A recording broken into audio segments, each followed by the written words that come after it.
Hi friends, welcome to call me Suju channel. Like చేయండి, share చేయండి, subscribe చేయండి. Okay అండి, మీకు ఒక మంచి అప్డేట్ చెప్తాను. ఇన్ని రోజులు ఓటింగ్లో తనుజ ఫస్ట్ ప్లేస్లో ఉంది. నిన్న ఒకే ఒక్క ఎపిసోడ్తో కళ్యాణ్ పడాల ఫస్ట్ ప్లేస్కి వెళ్ళిపోయాడు. విన్నర్ మెటీరియల్కి వెళ్ళిపోయి తనుజ రన్నర్అప్గా వచ్చేసింది.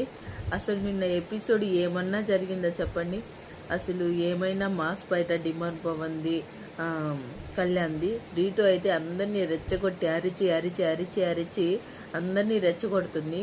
మామూలుగా రెచ్చగొట్టట్లేదు. నిన్న సంజన గారు కూడా పెద్ద తప్పు చేశారు. అదేంటో తెలుసా? రీతుని తిట్టడం, పతివ్రత శిరోమణి అని అనడం, వాళ్ళ పర్సనల్ విషయాన్ని ఇందులోకి లాగడం అందరూ సర్ది చెప్పారు. అయినా కూడా సంజన గారు తను చేసింది తప్పని కూడా కొంచెం కూడా ఫీల్ అవ్వలేదు.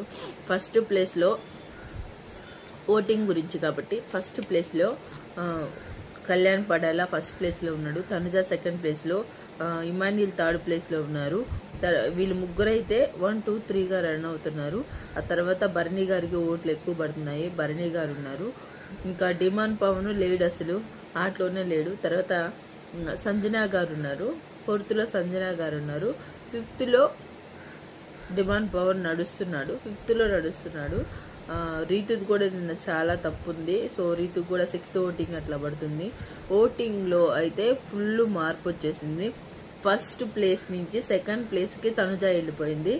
సెకండ్ ప్లేస్లో ఉన్న కళ్యాణ్ నిన్న ఒకే ఒక్క ఎపిసోడ్తో అలా గ్రాఫ్ ఎలా పెరిగిపోయింది. అలా పెరిగిపోయి ఈరోజు విన్నర్ మెటీరియల్లో ఉన్నాడు.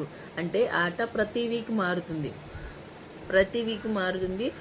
ఓటింగ్ కూడా ప్రతి డే మారుతుంది. నిన్న ఒకే ఒక్క రోజుతో హై పిచ్లోకి వెళ్ళిపోయాడు కళ్యాణ్ ఫ్యాన్స్ అంతా ఎలా సపోర్ట్ చేస్తున్నారంటే, ఆ డిమాండ్ పవన్ గొంతు పట్టుకుంది. అది క్యాజువల్గా పట్టుకున్నాడు, లేకపోతే ఆపదామని పట్టుకున్నాడు, లేకపోతే గొడవతో పట్టుకున్నాడు తెలియదు. కానీ అయితే డిమాండ్ పవన్ మాత్రం చెప్తున్నాడు, ఇమానీలు సంజన వచ్చి పక్కకు లాక్కుంటే లేదు నేను ఆపుతున్నానని. కానీ ఆ గొంతు పట్టుకునేటప్పుడు కూడా ఏదో మాట్లాడుతున్నాడు. మరి బిగ్ బాస్ ఎంత కట్ చేసి మనకి వేసాడో తెలియదు. కానీ ఆ ఫైట్ అయితే మరి ఘోరంగా జరిగింది. ఆ ఫైట్ వల్లే కళ్యాణ్ మాట్లాడింది కరెక్టే. అంటే వాళ్ళు చేసిందే మాట్లాడుతున్నాడు. రీతు 4th వీక్ ఇంకా మాట్లాడుతున్నాడు. మళ్ళీ ఏం తెలుసా, ఎపిసోడ్ అంతా అయిపోయిన తర్వాత వీళ్ళందరికీ చెవులో పూలు పెట్టారు. అందరూ మళ్ళీ వెళ్ళి కళ్యాణ్ రీతు బెడ్రూమ్లో చాలా అంటే చాలా కూల్గా, చాలా నెమ్మదిగా, చాలా సైలెంట్గా మాట్లాడుకున్నారనమాట. వాళ్ళిద్దరు మాట్లాడుకుంటే డిమాండ్